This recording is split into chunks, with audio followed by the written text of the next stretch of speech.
today is vegan royalty. I am over the moon to bring in my guest today, Richard Marx. We all know him, pop rock star. He really does define that.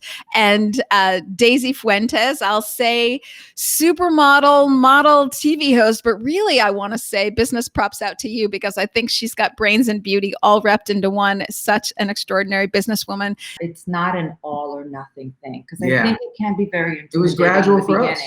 You know, when you see people like us and we're so excited about this and we're just like, oh yeah, we've cut out all dairy and all meat, and you don't have to do that from the beginning. Yeah, we didn't do it overnight. It's important to know that, you know, there are some militant people out there who say you have to go to this from one day to the next, and it's really important to know that everybody has their own journey and that you can ease into this, and that every step that you take along the way counts and it's important for you. And if you're doing meatless Mondays right now, then do meatless Monday, Tuesday, Wednesday.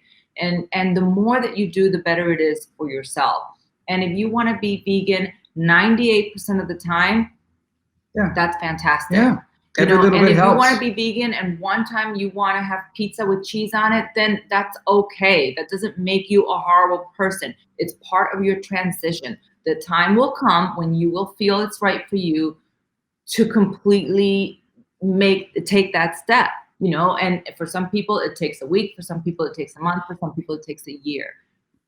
Do it at your own pace. And I think it's important for people to know that. Yes, I totally agree. So we're all on this journey, and the journey has a different pace for each of us. Yeah. And very rarely in life is everything 100% or zero or black and white. Yeah. Usually it's some sort of, for me, I am 100% vegan. It's just what when I got all those benefits, why would I suddenly not want the benefits? I want them. They're good. They're good to me. So for me, it's that's where I am now, but I didn't start out that way. And so everybody just kind of does what they do, and anything helps. I love that Richard said that, and Daisy did too.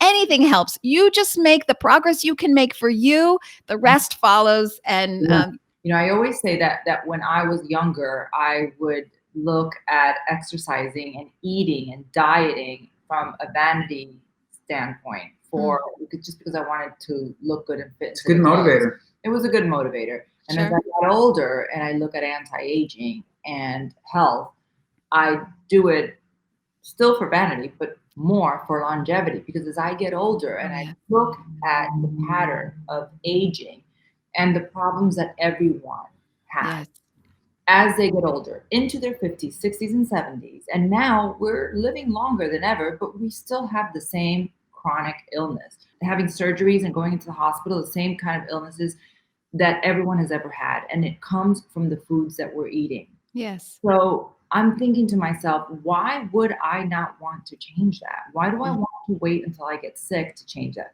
And then I'm seeing people who I love who are now starting to develop those same problems, those same issues. And they can't, their minds won't open enough to see the obvious problems. And that is something that I have such a problem with. I struggle to say, you know what, you got to let it go. It is not your you've explained it as much as you can. Yeah. It is their life. It's their journey. If they see it, they see it. And if they don't, they don't. And that's a real struggle for me because the information is out there. One thing I would add to that I don't know if I've ever really thought about it this way.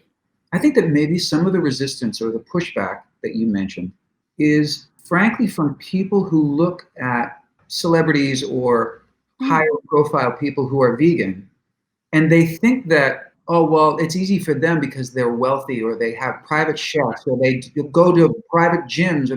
Well, I understand that might be something that they would assume, but it couldn't be further from the truth. And we don't have a private chef. We're both pretty fit because we go outside and hike.